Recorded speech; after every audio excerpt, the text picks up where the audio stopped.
Hey guys, this is lesson 1.1. It is graphs of equations. So we are going to look at how to graph equations and circles. We're going to talk about x and y intercepts, talk about symmetry, and then just graphing in general. This first video is going to be tons of review. Okay, so hopefully you'll find it very simple. So if we have a relationship between two quantities, we can express that as an equation. Okay, we can say like y equals 3x plus 2, and that describes a relationship between x and y. Then the graph of that equation is all the points that are solutions to it. So for example, if we have this relationship, y equals 14 minus x, we want to know, are these 2 points solutions? Are they on the graph? All we have to do is plug them in. Okay, so we're going to plug in this for x and this for y, and we're going to say, do these equal each other? So we get 14 minus 12, nope, 14 minus 18. Obviously math is not my strong suit. So we get negative 4. So does negative 5 equal negative 4? And the answer is no. Okay. So that point is not on the graph. Let's check the other one. We want to plug this in for x and y. So does 26 equal 14 minus 6 times negative 2? Question mark. This is going to be plus 12. And we get 26 equals 26, so this one is a yes.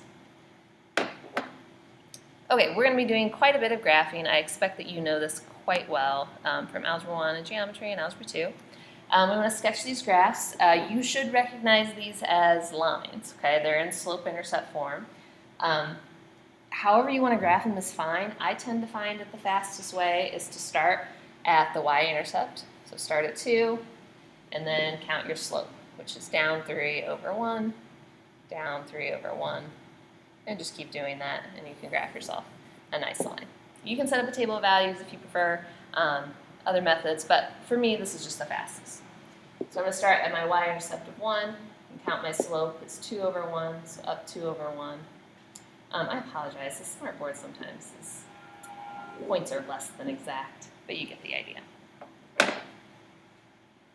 Okay, on number 3, we want to graph y equals x squared plus 3 and y equals 1 minus x squared. I hope that you recognize that these are quadratics, okay, because it has the x squared. These are not lines, so these are quadratic equations, which means the graphs are going to be parabolas. Now, we're going to do a whole other unit on parabolas later on this year, but you can just set up a table of values. Okay, just know in your head, look, this is supposed to be a parabola. So I generally start with negative 2, negative 1, 0, 1, 2. If those aren't good enough points, just pick more. When we plug in negative 2 squared is 4, plus 3 is 7. Plug in negative 1 squared is 1, plus 3 is 4. Plug in 0, plug in 1, and plug in 2. So I end up with negative 2, 7. Negative 1, 4, 0, 3, 1, 4, and 2, 7.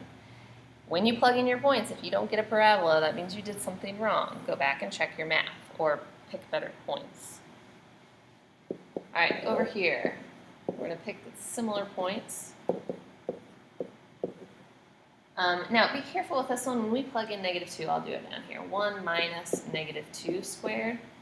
Negative 2 squared is 4, but it's 1 minus 4. So this is negative 3. And then when we plug in 1 minus negative 1 squared, that's 1 minus 1, which is 0. Now the next one's easy to do in your head. That's just going to be 1. 1 minus 1 squared is going to be 0. And 1 minus 2 squared, again, that's going to be 1 minus 2 squared, or 1 minus 4, which is negative 3. So just be careful as you're plugging those in. So negative 2, negative 3, negative 1, 0, 0, 1. Again, smart board. Not so smart today. And here's your, oh dear, whatever. There's your parabola. Okay. Also a term you should be very familiar with are intercepts. It's where we cross or touch the x to y intercept. So we have this one graphed, y equals negative x squared minus 5x. We just want to know what the x-intercepts are. So x-intercepts, it crosses the x-axis here and here. So you can either say at negative 5 and 0, or if you prefer to write them as points, you can say negative 5, 0, and 0, 0. Okay, either way is fine with me.